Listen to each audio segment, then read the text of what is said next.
নমস্কার, the power of astrology Sumanta ji Chowdhury আমার YouTube চ্যানেলে আপনাদের সবাইকে স্বাগত। আমি আজকে আলোচনা করব কন্যা রাশি নিয়ে। আলোচনার বিষয়বস্তুটা হচ্ছে 26শে নভেম্বর বেলা 11টা 27 শুক্র তুলা রাশি থেকে বৃশ্চিক রাশিতে ট্রানজিট করেছে, ইতিমধ্যেই করে গেছে। এই যে শুক্রর বৃশ্চিক রাশিতে ট্রানজিট করা, তার ফলে কন্যা রাশির জাতক জাতিকাদের জীবনে বেশ কিছু পজিটিভ পরিবর্তন হয়েছে, বেশ কিছু নেগেটিভ পরিবর্তন হয়েছে। আমি আবার বহুবার বলেছি, আবারও বলছি, একটি প্ল্যানেট যখন কয়েকটা দিনের জন্য হাউস চেঞ্জ করে, অর্থাৎ ট্রানজিট হয়, সেটাও কিন্তু সুদূর প্রসারী যে প্রভাব, সেই প্রভাবটা ফেলে। বৃহস্পতি থেকেই আমরা বুঝতে পেরেছিলাম। বৃহস্পতি এখন বক্রী অবস্থায় রয়েছে এবং 5 ডিসেম্বর আবার কিন্তু মিথুনের ঘরেই ফিরে যাবে। কিন্তু 18 অক্টোবর রাত 9টা 39 বৃহস্পতির মিথুন থেকে কর্কটে যে ট্রানজিট হয়েছিল, তার ফল সুদূর প্রসারী। সেটা আমরা সবাই বুঝতেই পারছি, আমিও বোঝাবার চেষ্টা করেছি। শুক্রের এই যে বৃশ্চিক রাশিতে ট্রানজিট হয়ে যাওয়া কন্যা রাশির জাতক জাতিকাদের অনেক পরিবর্তন নিয়ে আসছে সদর্থক দিক দিয়ে। সেটা নিয়েই আমি এখন আলোচনা করব। আলোচনা সাপেক্ষে 5টি সদর্থক দিক উল্লেখ করার পরিবর্তে 6-7টি দিকও উল্লেখ করতে পারি, সেটা বিশ্লেষণের উপরই নির্ভর করছে। একটু পরেই আমি আমার গড়িয়াহাটের চেম্বারের উদ্দেশ্যে রওনা হব। তার আগে ভাবলাম সময় আছে, এই প্রেডিকশনটা একটু করে নিই। আমি যদি খুব ভালো মতন দেখি, আমি কিন্তু আবারও বলছি, কোন রাশি নিয়ে যখন আমি আলোচনা করব, বিশ্লেষণ করব, অবশ্যই কিন্তু সেই রাশির স্পট ইমপ্লিমেন্টেশন ছক দ্বারা তার যে লগ্ন ভাব, সেই লগ্ন ভাবটাকে দেখতে হবে এবং সেই লগ্ন ভাব দ্বারা কিন্তু আমি ক্যালকুলেশন করব। লগ্ন ভাব মানে কি? 1 নম্বর ঘর, স্থাপত্য ভিত মেরুদণ্ড পরিকাঠামো, যার উপর আমার অস্তিত্বটা দাঁড়িয়ে আছে। ইম্পর্টেন্ট ফ্যাক্টর যেটা, যে বৃহস্পতি যখন ট্রানজিট করেছিল, তখন বৃহস্পতি সর্বপ্রথম যে গ্রহটিকে পজিটিভ করে দিয়েছিল শনি। শনির 3টে দৃষ্টি, 3, 7, 10, সেই 3 নম্বর দৃষ্টিতে আবার মীনের ঘরের বৃহস্পতিকে উচ্চস্থ করে দিয়েছিল এবং সমসপ্তমে ডাইরেক্ট বৃহস্পতি ফিজিক্যালি বসেছিল, তাকে উচ্চস্থ করে দিয়েছিল। তাহলে এই ক্ষেত্রে লগ্ন ভাবটা যদি লক্ষ্য করা যায় কন্যা রাশির, তাহলে লগ্নের অধিপতি গ্রহ কিন্তু শনির ঘরে বসে আছে, কিন্তু শুক্রের সাথে বসে আছে। তাহলে এই সূর্যের সাথে বসে আছে, লগ্নের অধিপতি গ্রহ শুক্র শনির ঘরে সূর্যের সাথে বসে আছে। তাহলে এই ক্ষেত্রে কি দারিদ্র যোগ সৃষ্টি হলো? দারিদ্র যোগ মানে কি? Please give me some food, I am hungry, আমি ক্ষুধার্ত, আমাকে খেতে দাও, তা নয়। দারিদ্র যোগ মানে হচ্ছে ফল ডাউন করে যাওয়া। তাহলে লগ্ন ভাব যদি ফল ডাউন করে যায়, তাহলে আমার যে 12টি ভাব, যদিও 12 নম্বর ভাবটিকে ব্যয়ের স্থান বলা হয়, তবুও 12টি যে ভাব ফল ডাউন করে যাবেই যাবে। তাহলে পজিটিভ দিকটা কি হচ্ছে? এই যে দারিদ্র যোগটা সৃষ্টি হচ্ছে কন্যা রাশির ক্ষেত্রে, যদিও এটা একটা সার্বিক আলোচনা করছি, একটা পূর্বাভাস মাত্র, তবুও যেটা লক্ষ্য করা যাচ্ছে যে দারিদ্র যোগটা কিন্তু সৃষ্টি হচ্ছে না আমাদের তুলা থেকে বৃশ্চিকে শুক্রের ট্রানজিটের জন্য। দারিদ্র যোগটা যখনই সৃষ্টি হলো না, তখন কি হয়ে গেল? কেন না, শনির ঘরে বসে আছে। শনি যখন পাওয়ারফুল হয়ে যায়, তখন শনির ঘরে বা শনির দৃষ্টিতে বা শনির সাথে যে যে গ্রহ বসে থাকে, তারা কিন্তু পাওয়ারলেস হয়ে যায়। তাহলে এক্ষেত্রে কিন্তু সূর্য পাওয়ারলেস হয়ে গেল, কেননা শনির ঘরে বসে আছে এবং লগ্নের অধিপতি গ্রহের সাথে বসে আছে।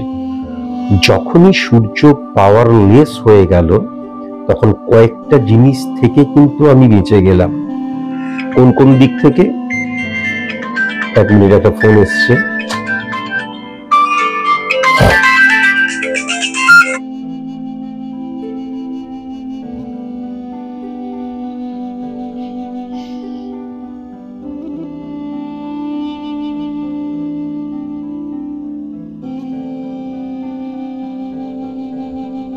কোন কোন দিক থেকে আমি বেঁচে গেলাম? প্রথমত আইডেন্টিটি ক্রাইসিস হওয়া থেকে কিন্তু আমি বেঁচে গেলাম। দ্বিতীয়ত আমার অ্যাডজাস্ট করার প্রবণতা হ্রাস হয়ে যাচ্ছিল, সেখান থেকে কিন্তু আমি সারভাইভ করব।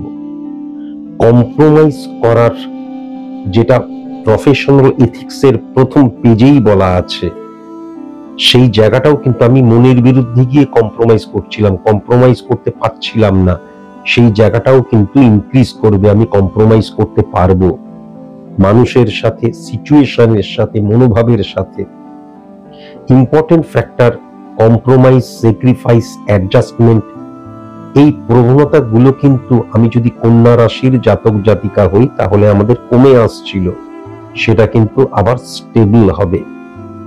এর ফলে শান্তি পাওয়ার জন্য, সফলতার জন্য যে কোনো ক্ষেত্রে কিন্তু এই adjustment, compromise, sacrifice very very important. এবং আইডেন্টিটি ক্রাইসিস থেকে কিন্তু আমি বেঁচে যাচ্ছি। আইডেন্টিটি ক্রাইসিস একটা মারাত্মক রোগ। আইডেন্টিটি ক্রাইসিস থেকে কিন্তু আমাদের ইগো প্রবলেমও তৈরি হয়। আমার মতন করে সবকিছু হতে হবে, আমি যেটা পছন্দ করছি সেটাই করতে হবে, এই জায়গা থেকে কিন্তু আমি বেরিয়ে আসতে পারছি। ফার্স্ট। সেকেন্ড, আমি যদি দ্বিতীয় ভাবটিকে লক্ষ্য করি তাহলে দ্বিতীয় ভাবে কিন্তু মঙ্গলের ঘরে মঙ্গল, চন্দ্র এবং কেতু বসে রয়েছে।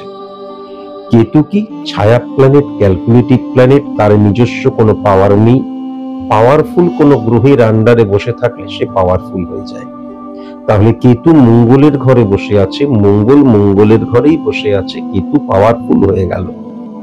কেতু পাওয়ারফুল যখনই হয়ে গেল, কেতু স্যাটিসফ্যাকশনের কারকতা, তার মানে অর্থনৈতিক দিক দিয়ে, সঞ্চয়ের দিক দিয়ে, দৃষ্টিভঙ্গির দিক দিয়ে, আমার মুখনিসৃত বাণীর দিক দিয়ে, এই প্রত্যেকটা দিক কিন্তু সেকেন্ড হাউস দ্বারাই বোঝা যায়।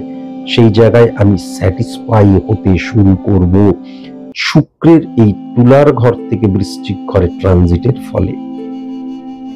আবার সেকেন্ড হাউসে যখন চন্দ্র বসে রয়েছে, চন্দ্র এবং মঙ্গলের একত্রীকরণ কি হয়? চন্দ্র মানে কিন্তু আমাদের মনের জায়গা, যেখান থেকে দৃষ্টিভঙ্গি, সেকেন্ড হাউস দ্বারা দৃষ্টিভঙ্গি, থার্ড হাউস দ্বারা আমরা মানসিকতা, মনোভাবের জায়গাটাকে বুঝতে পারি।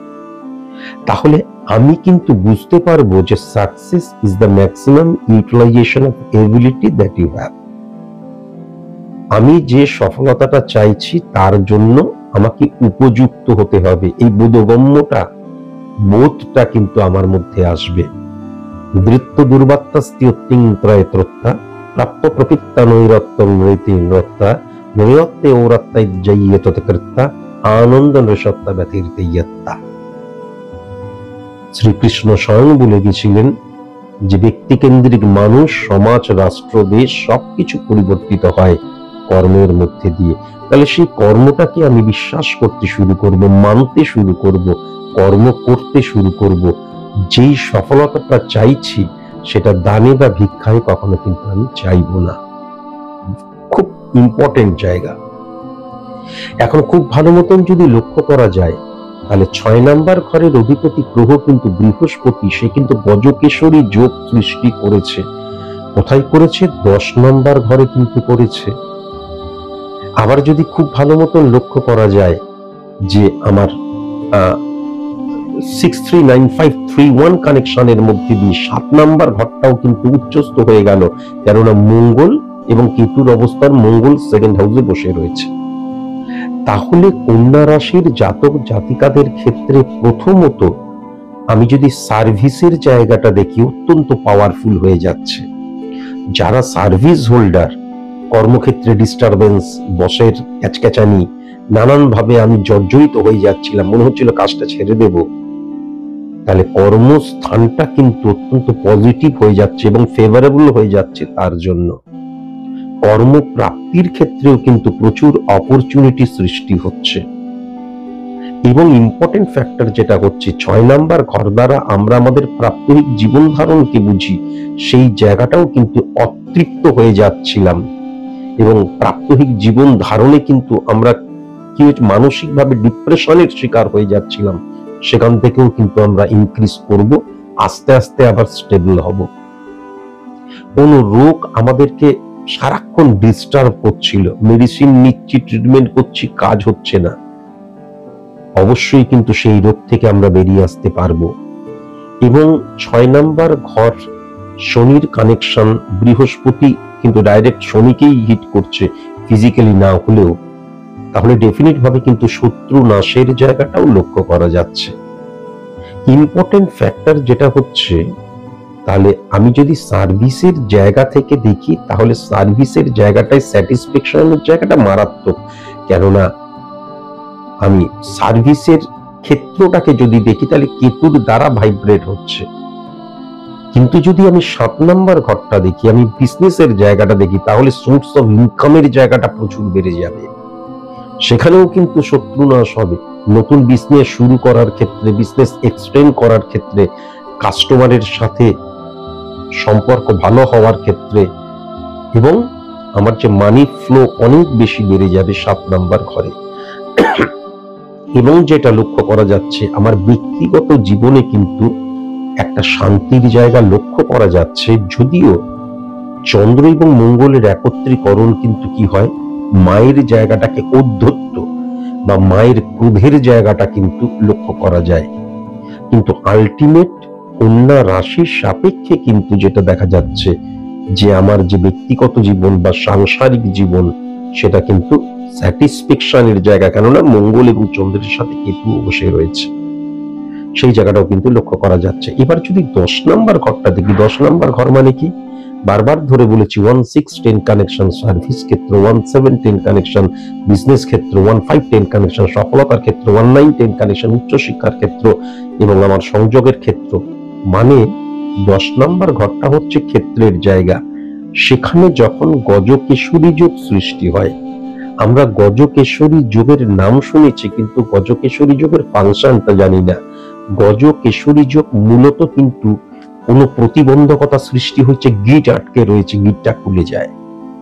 কোনো সম্পর্কের মধ্যে দেখা যাচ্ছে ইগো প্রবলেমের জন্য, বা ও আগে আমার কাছে সরি বলুক, আমি সরি বলবো, ব্যক্তিগত জীবনে প্রেম ভালোবাসার ক্ষেত্রে, স্বামী স্ত্রীর সম্পর্কের মধ্যে, ভাই ভাইয়ের সম্পর্কের মধ্যে এই যে সলভ হচ্ছে না, হ্যাঁ, এই ভাবছি ও আগে বলুক, ও ভাবছি ই আগে বলুক, সেই জায়গাটাও কিন্তু আস্তে আস্তে খুলে যায়, গিটগুলো খুলে যায়। বন্ধন বা প্রতিবন্ধকতা, অবস্ট্রাক্ট ক্রিয়েট হচ্ছে যে গিটগুলো, সেইগুলো কিন্তু খুলে যায়। তাহলে 10 নাম্বার ঘরটা যখন ক্ষেত্রের জায়গা, তাহলে ক্ষেত্রের জায়গা মানে কি, আমি 1 থেকে 11, আমার যে 11টা ভাব রয়েছে, রিপ্রেজেন্ট করছে আমার 11টা দিককে। 12 নম্বর ঘরকে ব্যয়ের স্থান বলা হয়। তাহলে সেই 11টা দিকেই কিন্তু যে জায়গাগুলোতে আমি প্রতিবন্ধকতা বা অবস্ট্রাক্ট ক্রিয়েট হচ্ছিল, সেই জায়গাগুলোকে আমি ওভারকাম করতে পারবো। কেন না, শুক্র মানে হচ্ছে লাক্সারিয়াস লাইফ লিড করা। আমাদের মতো নিম্ন মধ্যবিত্ত মানুষের জীবনে লাক্সারিয়াস লাইফ লিড করা মনে হচ্ছে আমরা যে প্রতিবন্ধকতার শিকার, আমাদের যে সিচুয়েশনটা রয়েছে, সেইটাকে ওভারকাম করাটাই আমাদের ক্ষেত্রে লাক্সারিয়াস লাইফ লিড করা। সেটাও কিন্তু তাহলে মারাত্মকভাবে লক্ষ্য করা যাচ্ছে। একদম পজিটিভ সাইড নিয়ে আলোচনা করছি, তবুও বলছি যে 12 নম্বর ঘরে বুধের যে অবস্থান এবং বুধ এবং বৃহস্পতির একত্রীকরণের জন্য আমি একটা কথাই শুধু বলবো, সেলফ কনফিডেন্সের জায়গাটা গ্রোন আপ করা প্রয়োজন, বিলিভ সিস্টেমের মধ্যে আনা প্রয়োজন, হ্যাপাজার্ডলি মুভ না করা প্রয়োজন, স্ক্যাটারলি মুভ না করা প্রয়োজন, বেশি অপশনাল না হয়ে যাওয়াই ভালো। সফলতার জন্য, শান্তির জন্য, স্বস্তির জন্য কখনো বেশি অপশনাল হতে নেই, এবং আমার জীবনের রাস্তা যেন অন্য কারোর দ্বারা চালিত পরিচালিত না হয়, আমার দ্বারাই যেন চালিত পরিচালিত হয় যদি আমি অ্যাডাল্ট পার্সন হই। আজকের মতন এইটুকুই, নমস্কার।